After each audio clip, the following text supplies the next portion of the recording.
And hello, everyone. Welcome back to the Ike and Larry Show. This is episode 16, and my name's Larry. And to my left, I think you're right, is the handsome, and he told me to say this. Introduce yourself.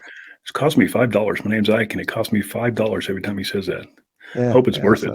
It's worth it to me. It's worth it to me. But we're back with some more stories of the unexplained and missing people and what the heck happened to them and what other connections could there be? So I hope you're going to enjoy this episode. I think you're going to find it very, very interesting.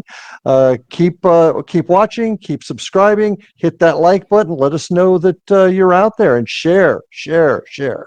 And check out Larry's background. Isn't that awesome? I see aliens. I see Sasquatch. I see Mothman. It's just a hodgepodge of stuff going on back there. Well, That cutting board in the background that says Indian River Hauntings, that's amazing. Where the heck did you get that? Yeah, I think some guy who was I think incarcerated did that. I'm not sure. It looks like prison labor. That was done by my good friend Ike Enzi on his etching machine, and a gift when I was out there to see him. So this is the actual spot where I do a lot of my work for Indian River Hauntings and the Florida Bureau of Paranormal Investigation. A lot of our teamwork goes on out here, but the summertime it gets a tad warm, so I do retreat to my normal room where I normally hang out. Well, but today you get to see my headquarters.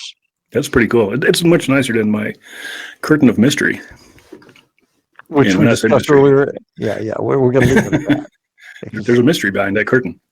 You never know what it is. Did you guess? Take a guess. Oh. If you can guess what's behind this curtain, hey, we might send you a gift. Musical instruments. Probably not. No. Thinking more like a deep well. Deep well. With a basket with a rope. If you have to rope down it, yeah.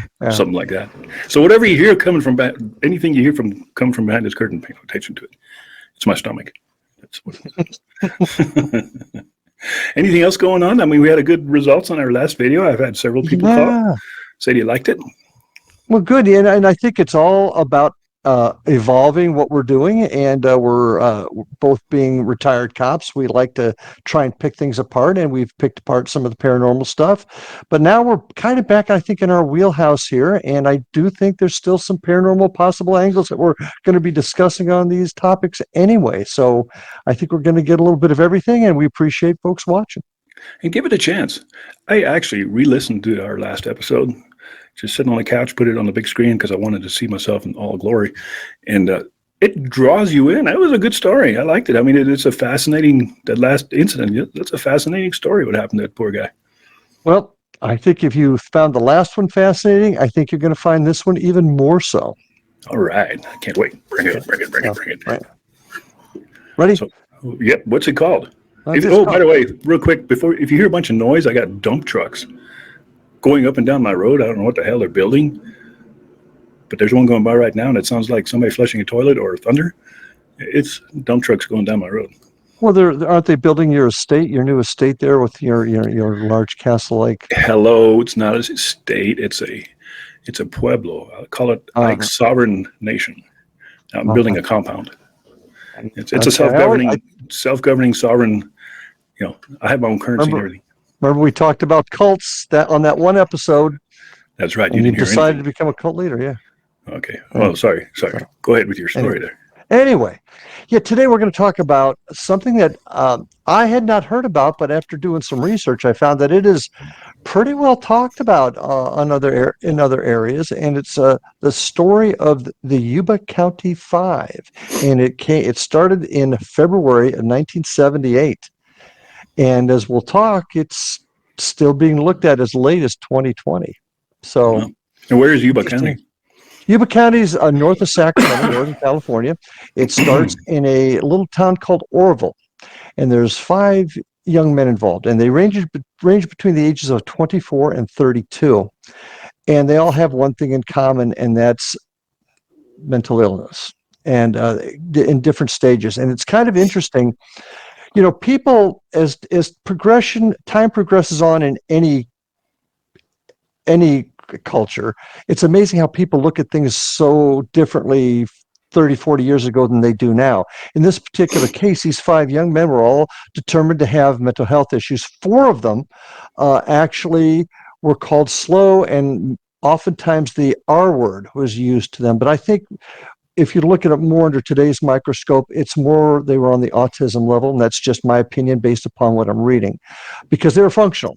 The 5th member of the group, and I'll tell you who these 4 young men were, is Todd Weiler, Jack Madruga, a Jack Hewitt, and a Bill Sterling. And these were all 4 young men that were considered slow, or I don't even want to say the word, so I'll just say the R word. But they were actually pretty well functioning. In fact, I believe one of those, was it Weiler? Let me look real quick. I've got it down in my notes. It was Bill Sterling, was a military vet. So, I mean, he was functioning at a certain level. They were joined, these 4 guys were buddies, had grown up together, knew each other very well.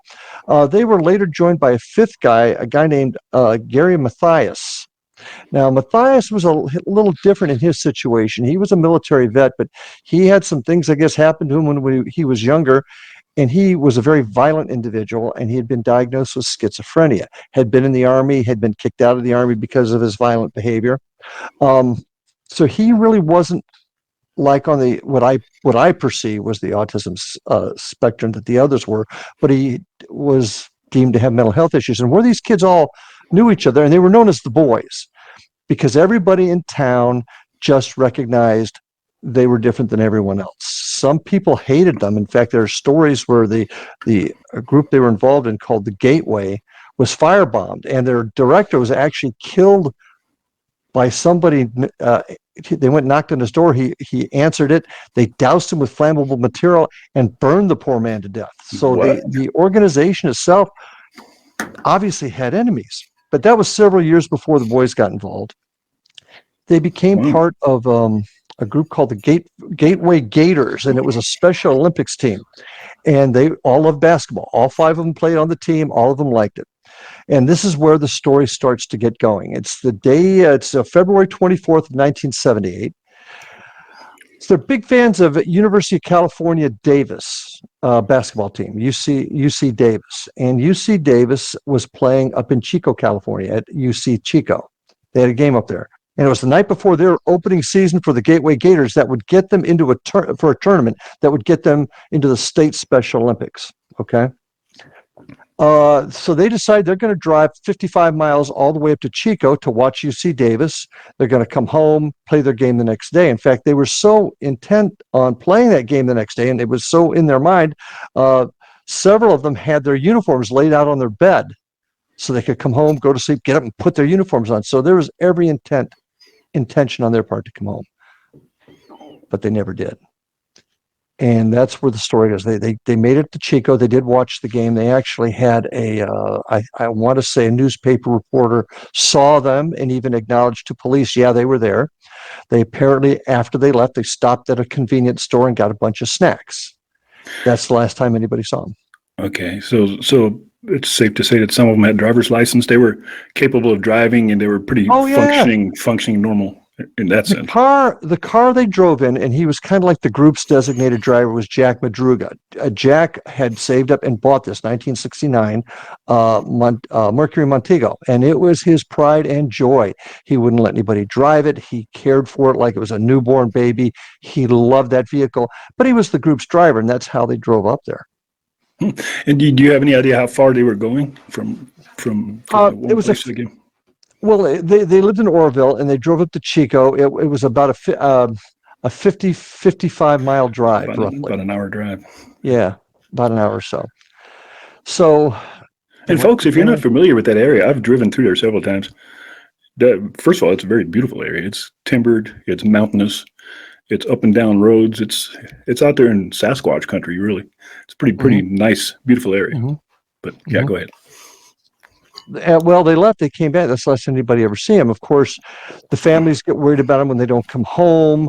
They start contacting each other, and I'm kind of shortening this up a little bit. They end up calling the police, who could get a hold of authorities up there, and they found the Montego abandoned in a snowbank. Now, bear in mind, this is February in Northern California, so it's still cold, and they found it on a small, I want to call it a logging road. I'm not sure if it had a state designation, but it was a road they took off of the main highway that they took going back and forth, and they took a, seems like a left, and went straight up into the mountains, and their vehicle was found there abandoned in a snowbank. The next day, or the next day, it was found 2 days later. Yeah, because they absolutely, parents were freaked out, they couldn't find him, and who would have looked for him up there? It was completely out of the way. It would have taken, they're coming down and they curve and they go back up. It didn't make any sense to them whatsoever, and they start looking for him. They can't figure out what's wrong. Interesting thing about the car, back when it was down, there were a bunch of snacks in the car. And just to kind of give you an idea of what these guys are like, 23, 24-year-old young men, they're going to go to a convenience store after a ball game. What would you have bought? Probably chips, beer. Well, they bought all kinds of nothing but like candies and stuff like that, like a 15-year-old would, I think. That's kind of the impression I got anyway. Couldn't find him. So they start looking. Was there an official search and rescue mounted by they got everybody. I think the original car was found by I want to say a conservation officer or a forestry service guy up there, and he sent out the bells and alarms, and everybody came up and started looking. And they did. They got up there with horses and snowmobiles, the whole 9 yards, because the car was in snow. It looked like there was even a talk that it looked like the wheels had skidded as if they were trying to back out, but they were stuck, was one report that I saw. And it was quite a ways off the beaten path, right? Like 30, 40 miles. Oh, yeah. It was a good probably 20 miles, 30 miles up this road that's going nowhere, right? And that's how they found it. And so the first thing you have to wonder about is if it's a straight line from one town back to their hometown, what made them hang a left? Because they're familiar with the area. They grew up out there, from what I understand. Well, they made the trips a number of times. They had done it before. What made them turn off? Yeah.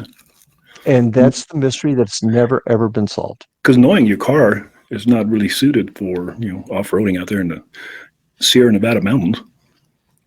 Well, and Madruga's mother said that was his pride and joy. He never would have taken it up there where it couldn't have been hit. And I read one report, too, that the undercarriage was not dented or damaged anything, as if you would expect on the type of road they were on. Now, I don't know really the relevance there's interesting, but they went up there, and they ended up finding.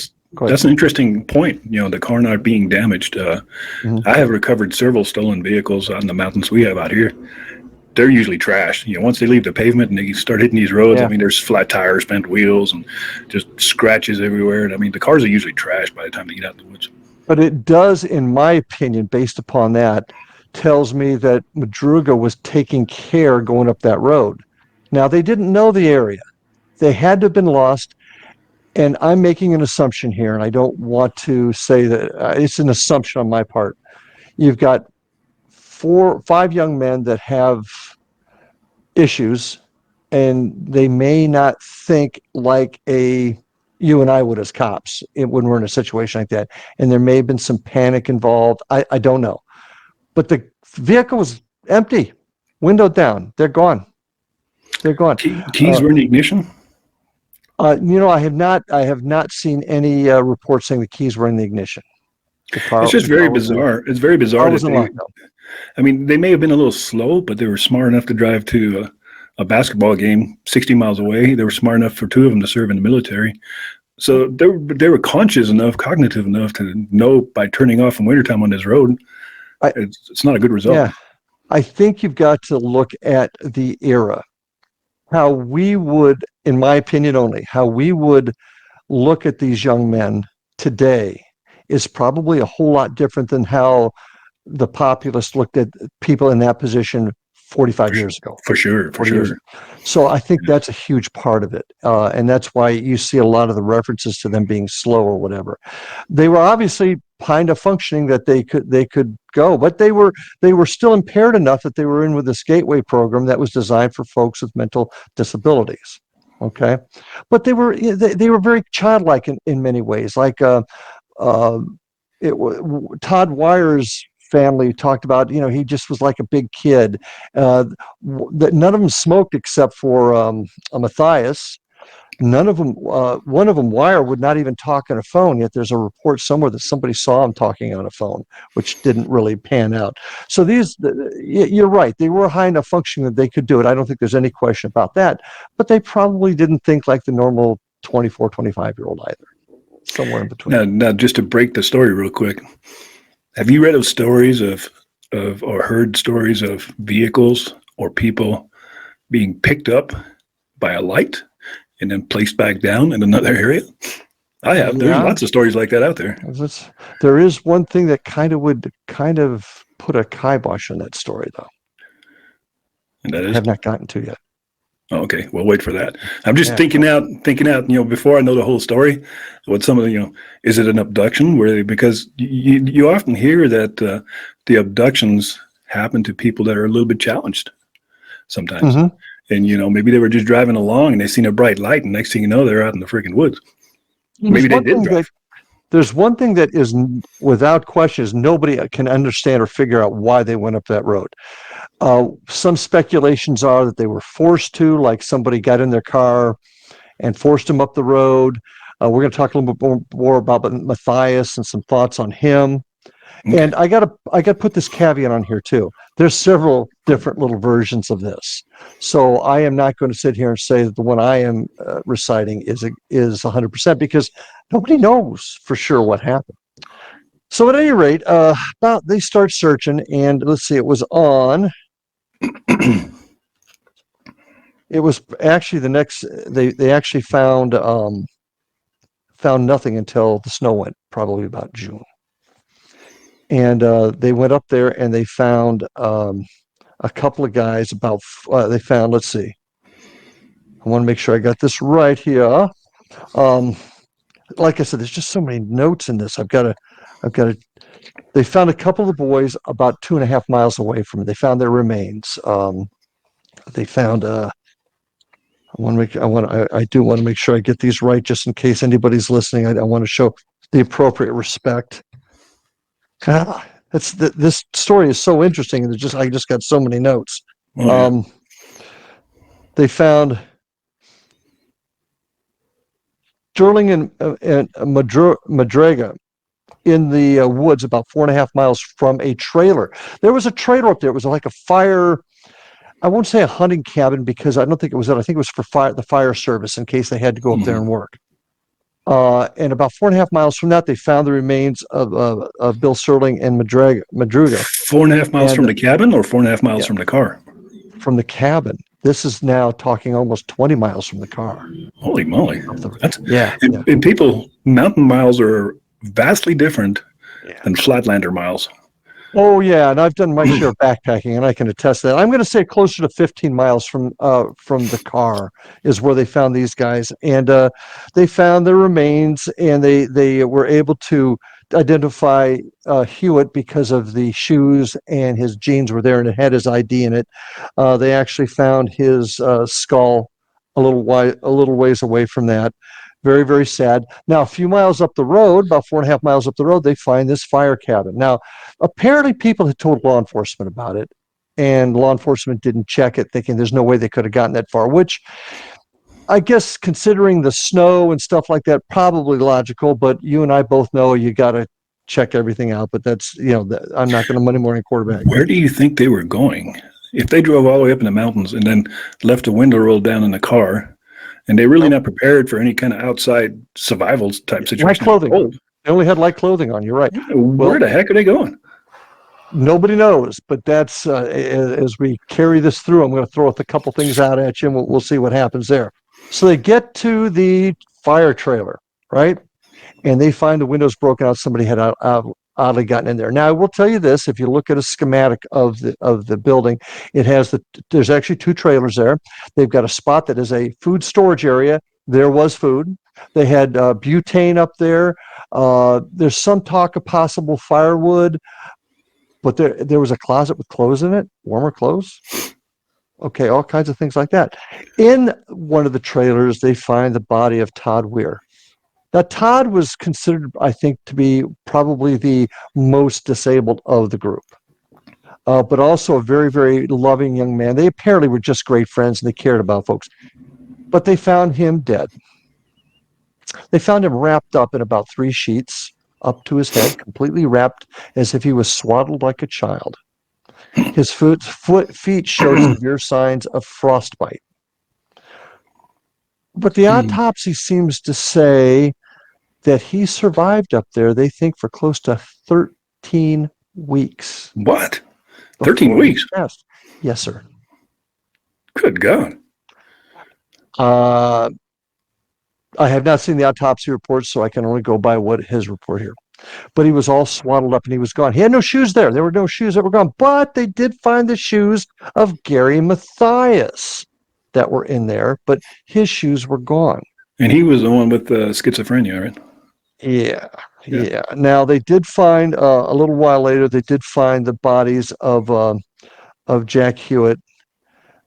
So that the body of Jack Hewitt. So that's the I'm sorry, not Jack Hewitt, but I've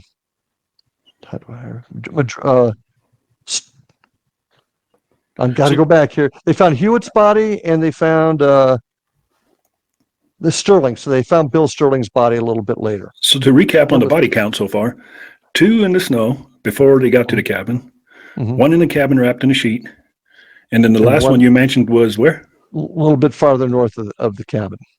So that's weird. Oh, weird. Oh, but there's no body ever found of Gary Mathias. Ever found? Creepy. Suspect. Yeah, ever found. Now, what could have happened to him? Here's where it all gets interesting. Now I've got to back up a little bit. We'll talk about the light maybe transporting him.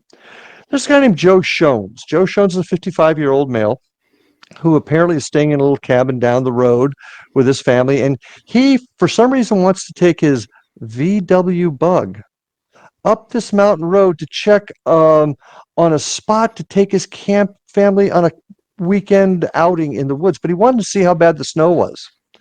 Says he got up there, got his VW stuck,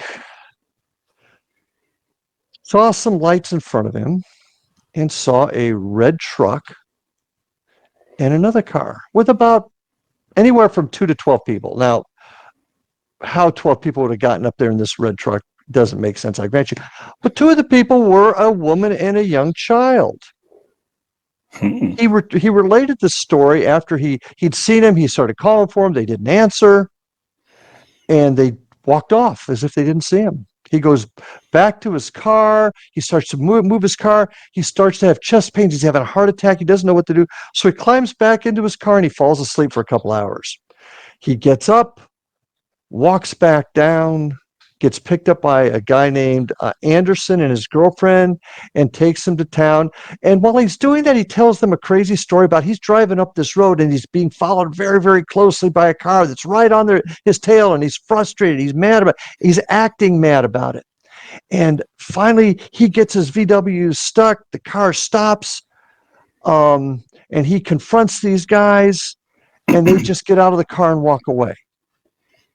Now, you've got 4 or 5 young men with mental health disabilities. Would they panic quickly and not want confrontation?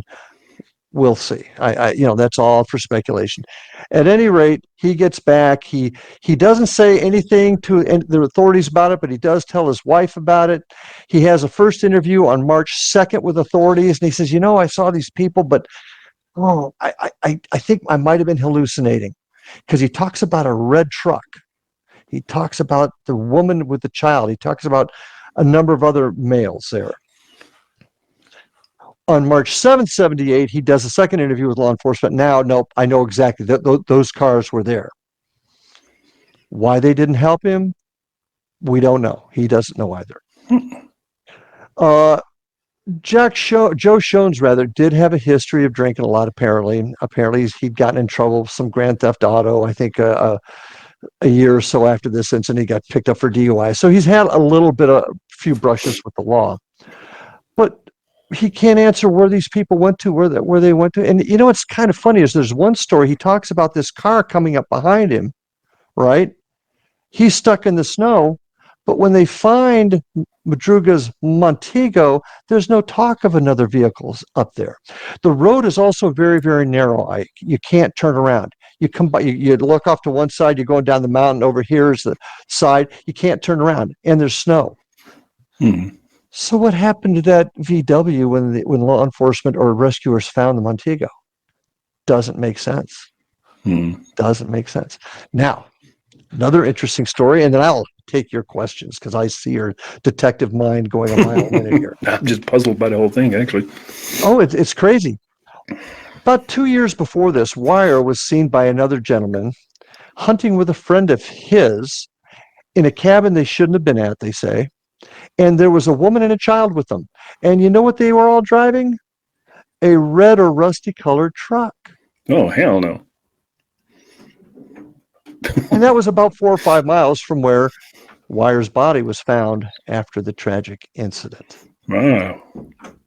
So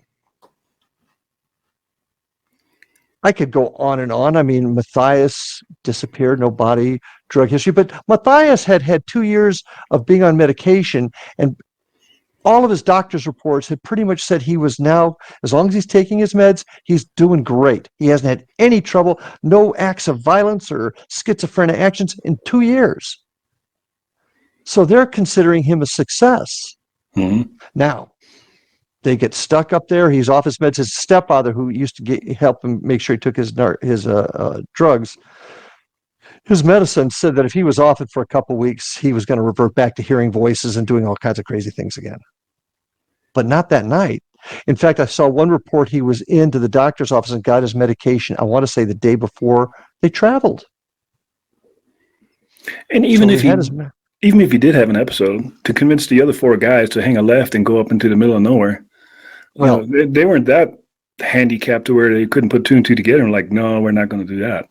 There was one story, totally unconfirmed, that Matthias wanted to go visit a friend of his, in a little town called, as I go through my notes again. Sorry, I got hantavirus. Or West Marysville, but it was down south of there. It was kind of an interesting sounding name. I'll find it in a couple seconds. And that was actually a little farther south of where they were at, but still farther east. But that was never proven, never followed. It appears to me that the detective, a guy named Lane, what was his name here? Detective Lance Ayers, did some yeoman's duty trying to figure all this out. He really did. He built up a dossier in each kid. Looks like he brought the FBI in. They really have tried to solve this thing, and they just can't figure it out. In fact, the last time it was looked at was November of 2019. So they were looking at it even into 2020, and they're calling Matthias they're calling him a victim of foul play. Now, a lot of people in town like to talk about Matthias as being the guy that convinced them to go up there and maybe did something to these guys when he went into an episode. But that doesn't explain the autopsy report saying that Wire probably lived up there for 3 weeks in agony, starving to death. They did find some of the food eaten at the camp. It was opened by a typical church key type of can opener and a P38 because they were C rations. Who would know how to use a P38 can opener, Ike? A military guy. So anyway. But what were they hiding from? Why were they staying up in that cabin for that long? Well, it appears as though Wire, who, once again, you're not talking about folks like you and I that would go up there and know how to survive. These kids are probably panicking. They didn't know Wire had severe frostbite. He may not have been able to walk. Yeah. So we don't know. And would they have thought like you? There were no phones up there, obviously no cell phones. So, a lot of the stuff we just have to go by conjecture as to why didn't they do this? Why were they up there? Why was the car left there? Who's this Joe Shones that saw these people? There's some speculation that if he followed him up there, he got really mad because he apparently had a temper and he drank a lot. That maybe there was some road rage involved, and he scared the kids, and they panicked and ran off. But I will tell you this: there was a comment he made when he got back to the back when he was found and brought back. He made a comment that was overheard by a couple of people saying, "Should have done this 2 years ago." We don't know what that meant. We do not know what that meant. There was another story of a guy who was a preacher. He was actually married to Matthias's sister, a guy named, I'll give you his name. A guy named Whitley, Gary Whitley, who supposedly, and they could never ever prove this either, made a comment about confessing to killing two of the boys. And he was married to Matthias's sister and had a very contentious relationship with them, and apparently hated Gary Matthias. But they've never been able to put that story together. They've never been able to add anything to it. So I told you, this thing takes a ton of different turns and twists that has made it. I can see where it's been an absolute nightmare for law enforcement to figure it out. It's hard for me to believe it's a killing, unless it all started as a road rage incident on the pavement somewhere, and the car was maybe tailgating him or bumping him or whatever, and they decided to turn off to get away from it.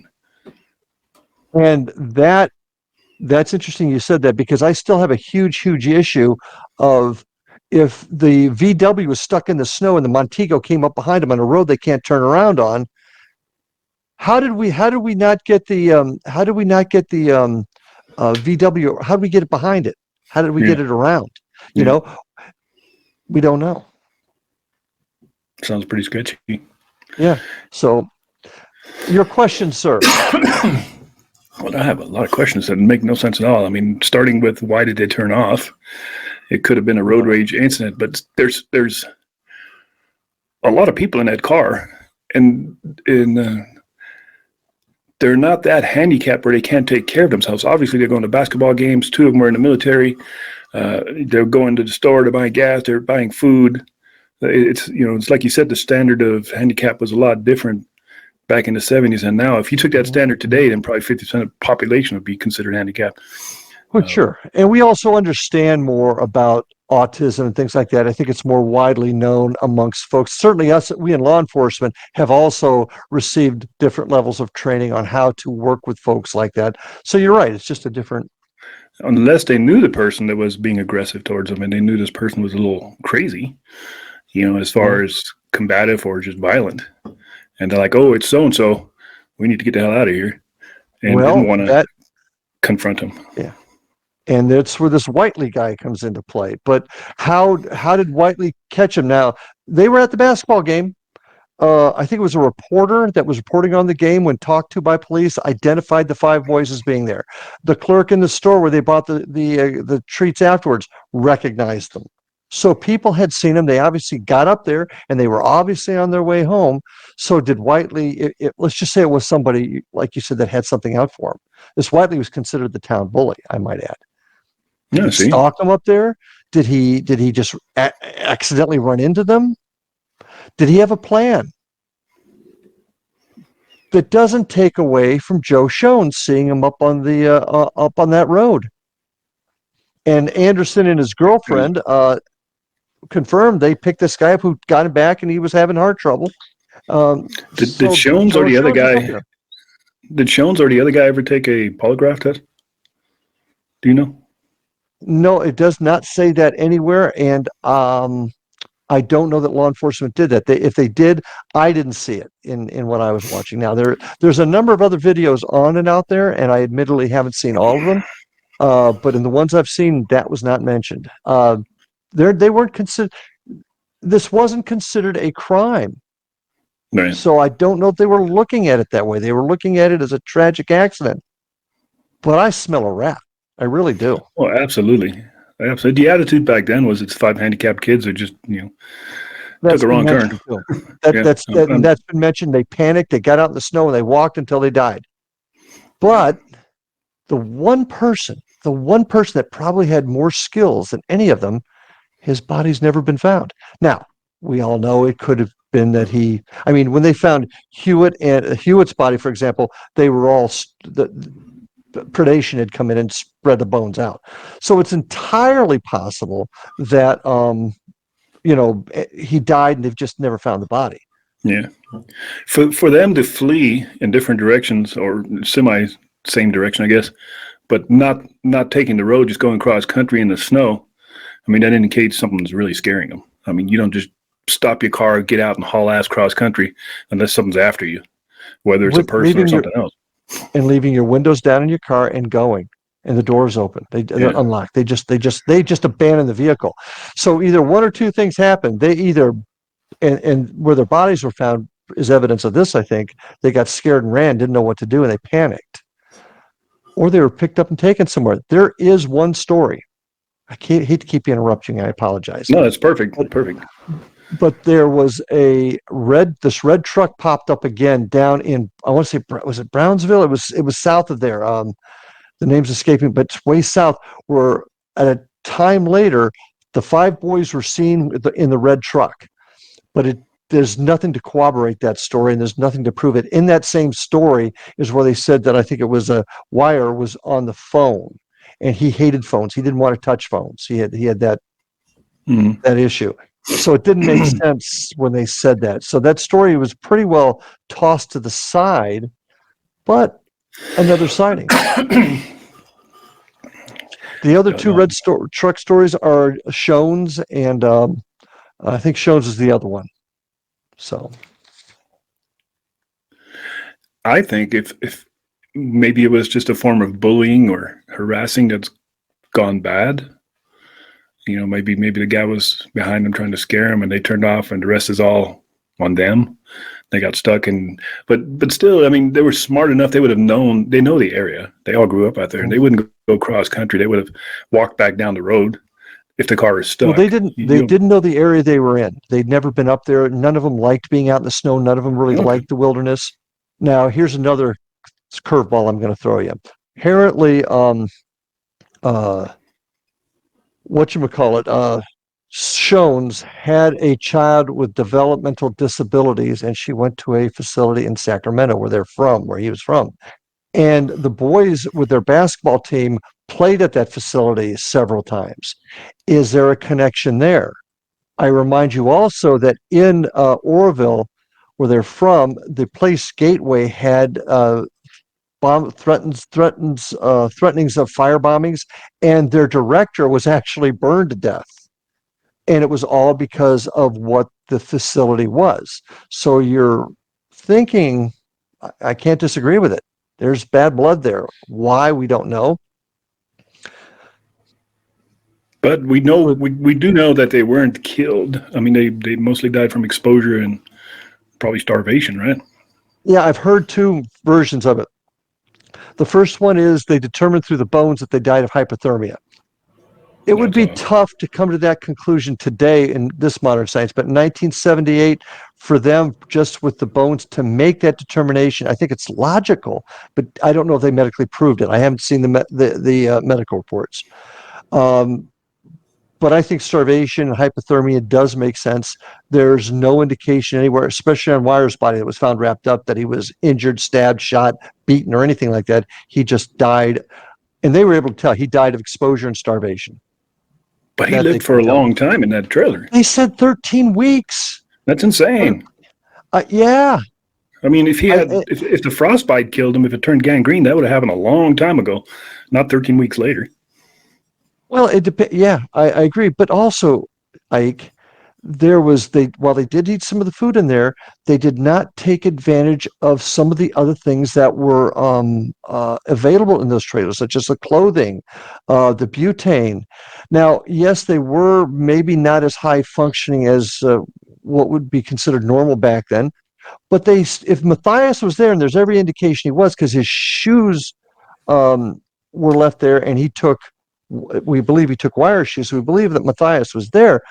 He would have had at least enough wherewithal, especially if his lack of medication hadn't done him in. He would have been able to do enough to maybe get a fire going. Yeah. Now, Wire was also apparently afraid of fire. I remember reading that now.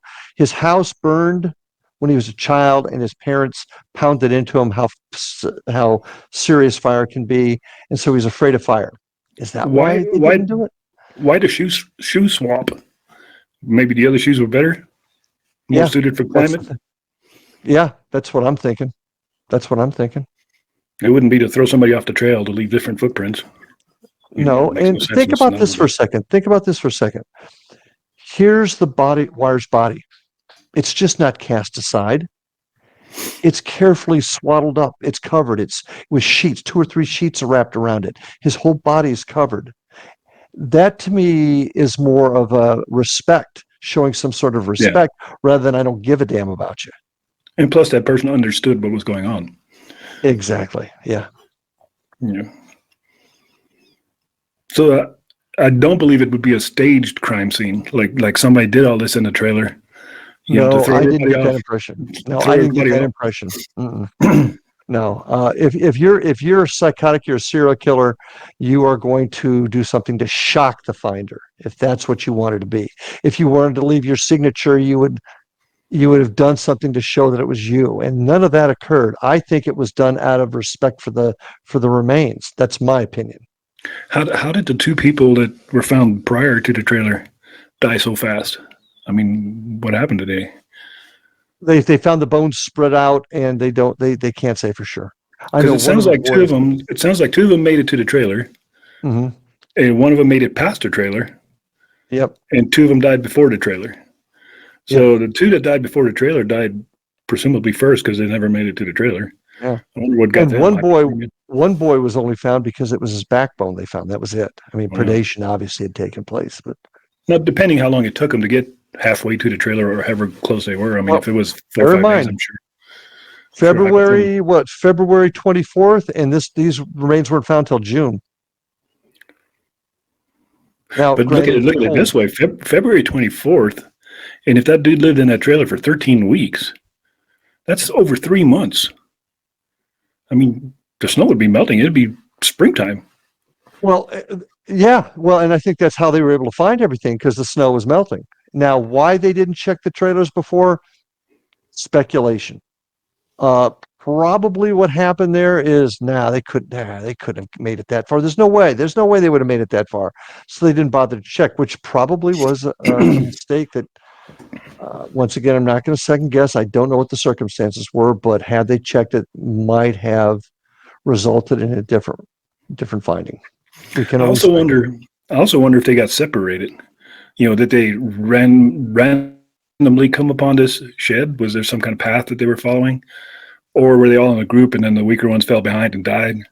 I think that's what happened. And I think so. I think the one they found it past the trailer, which I believe was Sterling, probably went on, tried to get some help or something. I just don't know. We just don't know. Oh, here's an interesting thing too. You might find interesting. Some ways near a road past the fire houses there. They found blankets and a flashlight a couple of miles away near a road. Right. They can't prove it came from Matthias. They don't know that it did. So I guess one theory would be that Matthias just had a crazy episode and made them turn off into the woods. Yeah. Still doesn't explain why they would all run unless they were running from Matthias, but then why is Matthias with them? Unless he's chasing them. Yeah. And unfortunately, and I think the family members felt it was Matthias that did it. And I also read something that made a whole lot of sense. Let's say, for example, Matthias did commit it and he ran off and he left them and he survived it.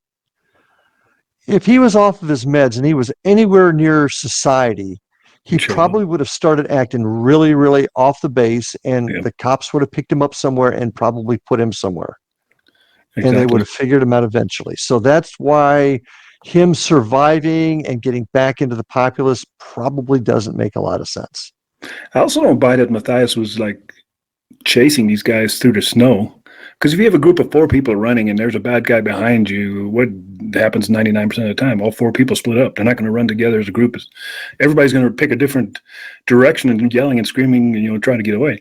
This seemed like more of a organized march towards that trailer. And things I were going believe bad so. along the way. Yeah.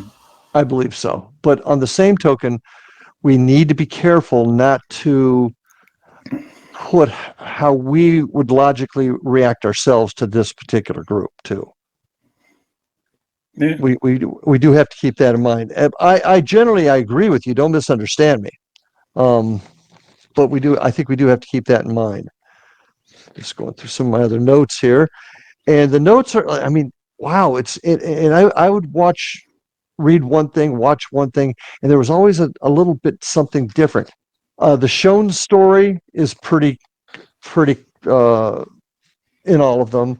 The car being found, I don't get the Schoen's being followed up by this Montego and him being stuck in the snow, yet they only find the Montego. I don't buy that one at all. Yeah, it sounds a little far-fetched. So, But for him just to even say that, I mean, if he made it up, why? And unless he has a guilty conscience or something, he's trying to, divert attention. Like, oh yeah, I seen a woman and a kid and a red truck, and trying that's a to good point. get the attention away from him. If there's nothing up there that links him to it, why even say anything? Exactly. Yeah, I'll agree that. Why did they go to the trailers? Why didn't they build a fire? Why didn't they try to move their vehicle? There's some indications the vehicle was stuck and they were spinning on it, so that might have been part of it. And maybe they didn't have the wherewithal to figure out how to put something underneath the tires. Why not go back to the vehicle? I mean, did they walk out into the snow? Let's say it's a day later, and I'm like, this isn't going nowhere. You would think, maybe we can't think like they do, but you think you'd return back to safety where your car is at. Mm-hmm. And where was the 4th guy going that was found away from the trailer? Was he heading in the right direction, do you know, or was he just continuing off into the middle of nowhere? Into the middle of nowhere from the way it looks. And I'm going to back up a little bit. Hewitt was the last victim found, and that was on the 6th. They found the boys in the trailer on the 4th, which was 19 miles from the car. Dang. And Sterling and Madruga were in the woods about 4.5 miles from the trailer. That's a long ways. Yeah. That's a long ways in snow-covered mountain territory. That's why nobody gets it. That's why nobody gets it. Now, there's obviously they were in the snow because Hewitt's body was found with severe frostbite. Frostbite. So he was obviously in the woods. I've got to question if he had such severe snow bite on his feet. Why would Matthias take his shoes? Because they obviously didn't work.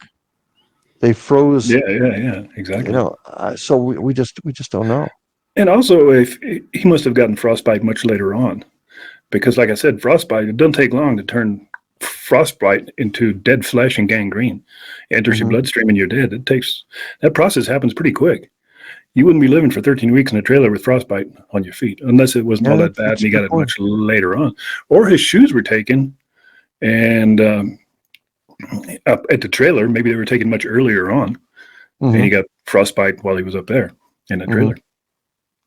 Yeah. I don't know. To say they were hiding from Bigfoot, well, then Bigfoot didn't attack the trailers. There's no indication I saw, a fight or damage to the trailers, except for the windows and stuff they broke to get in. Apparently, there were some empty cans where. But see, they're smart enough. They're smart enough to break windows and break into a house, but they're not smart enough to go back to their car. And that trailer had to Well, have been on some kind of spur road, on some kind of trail, or the trailer had to be taken up there somehow. It must have been on oh some yeah, kind yeah. So it's not. I mean, obviously it was up that road somewhere. Yeah. So of.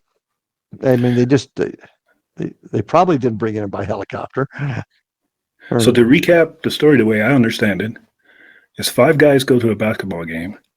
On the way home, they decide for no reason at all to make a left turn and go off into the middle of the Sierra Nevada mountains for Loomis National Forest. Yeah. miles and miles and miles. Then their car gets stuck and they all bail. They leave everything behind in the car, the windows down, and they just run. So obviously something scared them. They're running off somewhere. 2 of them die, presumably first, because they're the first ones found. The rest of them seem to have made it towards a trailer that was sitting out there, some ranger station trailer. Yep. They managed to break in, and the trailer is stocked with fuel, food, pretty much everything you need to survive a little while. Yep. And one of them is wrapped up dead in a blanket, like somebody took care of him in the trailer. Another body's found 4 miles away from the trailer, and the 5th body is missing altogether. And you kind of guess he's probably out there somewhere too, you would think. Yeah. Because I have real problems with Schoen's story. I don't think, and I don't. We don't have the luxury of looking at all the police reports. So I really don't know how far they took Schoen's story, but how he didn't say anything right away. He saw something, but he was possibly hallucinating. Oh, but now it's real. They followed me up the road. I got real issues with that. And I think the people are leaning on that because as well as I do that victims' families want answers, and if the government can't provide an answer, they'll provide their own answer. Just like in our last episode, that family's their answer is Wolves did it, and in this answer, it's Matthias. Matthias did it because he was the worst of the bunch. The families generally felt, from what I've been able to tell, felt that law enforcement didn't take it as seriously as they should have. These are 2 kids that weren't in mainstream society. They weren't important, and I'm paraphrasing kind of what they said, and they just didn't put the effort. Well, the big question is, why didn't you check the trailers? I mean, the forest people had to know, service people had to know the trailers were there. Why didn't you check it? If I had a question, that would be it, and I would like to talk to folks that did it. Now, like I said, kudos to this detective, Lance Ayers. He apparently did everything as much as he could. But why were there no tracking dogs out there? Scent dogs, helicopters, looking for these people. Well, I mean, it's 1975. That's all available now. 78. 78, But, definitely available.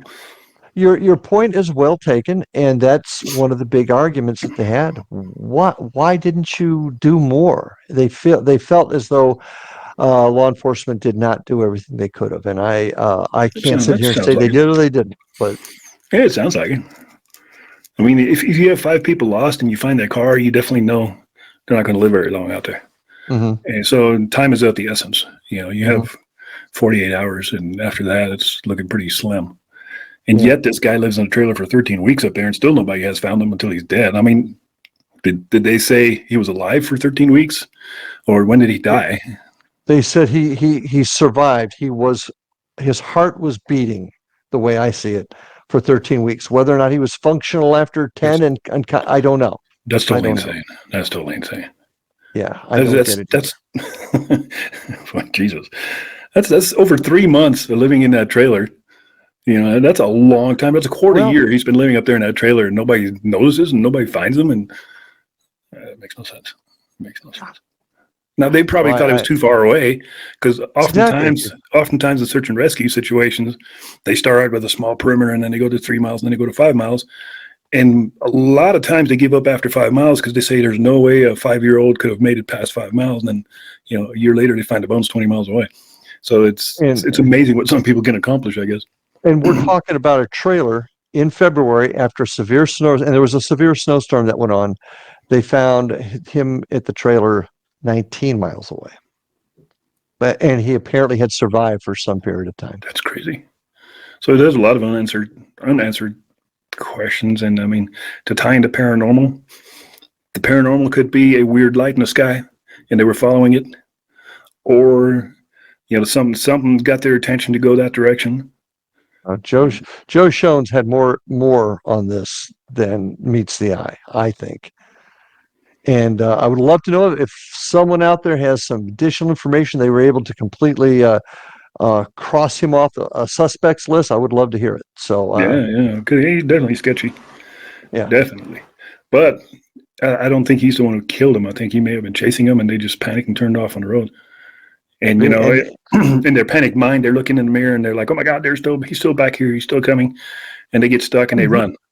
And he really didn't start telling anybody. He didn't speak to authorities until after it was this is February 24th. He didn't talk to law enforcement until March 2nd and 7th. And that was after the word was out that they're missing. So did he chase them and said, "Oh, cripe, I better say something now before they find him and rat me out," because he didn't know if they were dead? I don't know. And he may have been chasing him for a variety of reasons. He said his daughter was up in Sacramento with those guys. Maybe they did something inappropriate, and he just had an axe to grind. Like, oh, hell no. Well, and it could have been something as simple as they looked at her and smiled. You just don't know. And there may not be nothing connected to that. It's all speculation. The whole thing is pretty weird because they were functioning members of society. Yeah, they may have been labeled slow, but functioning. They were driving cars, so they're not that bad. They're going to games by themselves. They're not that bad. They're going to the stores. They're playing basketball. So they weren't that bad. They were smart enough to break into a cabin, knowing that's where you need to survive inside that cabin. So what happened in that cabin is anybody's guess. I mean, who was in there and who took his shoes and who wrapped him up? Obviously cared for this person and wrapped him up. And was it the guy that's 4 miles away they found dead? Maybe that was his better buddy. And he said they were together in that trailer until the end. And when the guy died, he wrapped him up. But then Matthias' shoes were in there. Yeah, Matthias is the one they think was there with him. Strange. Yep. So I wonder if it'll ever be solved.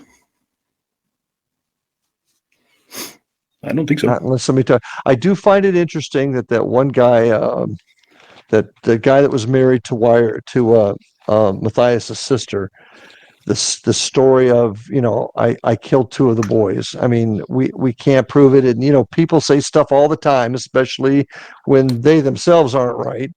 So we don't know how true that is, but I do find that interesting. And I'm sorry, but Joe Shone's story, unless there's more to it than I have not seen, has a stench to it that I don't like. Yeah, and whenever you're investigating a case like that, the stories that come in, a good portion of them are just nonsense. My truck was stolen once, and I put on Facebook, like, if you see this truck, and it's a distinct truck, it's a big old Dodge dually, diesel. If you see this truck, please call law enforcement or let me know where. It was unbelievable where they seen my truck. It was spotted in Albuquerque, it was in Santa Fe, it was in Texas. I got so many freaking emails from where my truck was seen, and turned out 99% of them were wrong. Well, I think it also speaks to people as witnesses. They mean well, but they may not see things as we would through our eyes. And they just come up with. So, what are your thoughts on this whole case? So we can wrap it up. My conclusion on this case. My conclusion is they were chased up that road. They didn't make that turn on purpose. They were chased up that road. I think they panicked. I think somebody chased them up there, and they got stuck, and they abandoned their car and ran.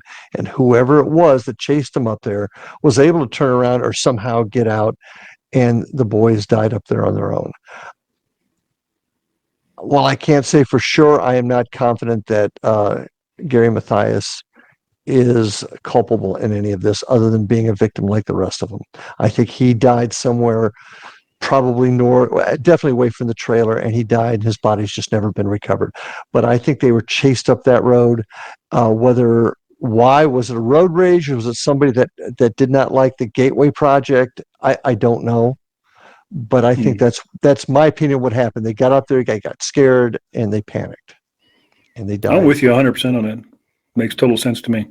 As far as turning around on that road, if a regular passenger car can go up that road, a Volkswagen Bug can easily go up that road. They're pretty wily, those little cars, and can turn around. I mean, if a full-size car can go up that road, a Bug can turn around. Yeah. That's definitely an option there. But But that's the problem. Turning around really wasn't an option where the Montego was found. no. I But think somebody followed him from the game. Something happened at the game, and especially back in that era, it was a harsh world. It was so much crueler towards people that were handicapped. Even like when I went to high school, we had a guy that was blatantly homosexual, and he was flamboyantly gay. And this was in the '80s, early '80s, and he ended up committing suicide because he was so harassed and so constantly just picked on. He ended up killing himself. So that was a different era back then. And if it may not even be anybody they know, it could have been somebody at the game that did just some guy who just thought, these freaks. exactly. And I'm going to scare him a little bit. Followed them, got real close behind them, flashing his lights, honking a horn. These guys panicked. I can see that totally happening. And they turned off on the next road they could find and hauled ass up that road, got stuck, and mass hysteria. They continually spur each other on. He's still coming. He's still coming. He's still behind us. He's somewhere. And then they get out and run. And then realizing that I've screwed up. I chased these kids up there. Now they can't find him. Oh, I better say something to somebody. Yep. Because if they find him, they tell him it was me. I better have an answer. And like many of these stories, until we come up with hard evidence, somebody comes up with hard evidence, pure speculation. And our hearts go out to the victims and the family of these As always. people that got killed. There's no disrespect here.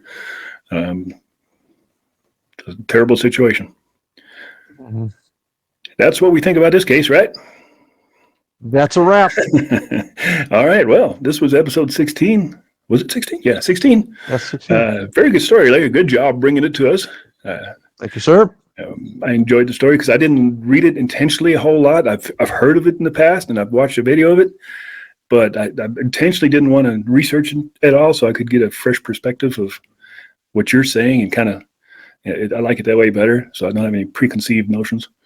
And it was very good. I enjoyed it. And if you guys like this, prescribe to the channel as usual. I hate saying that, but there's people out there that are watching this that are closet watchers. If you think this is fun, you can give us your 2 cents worth.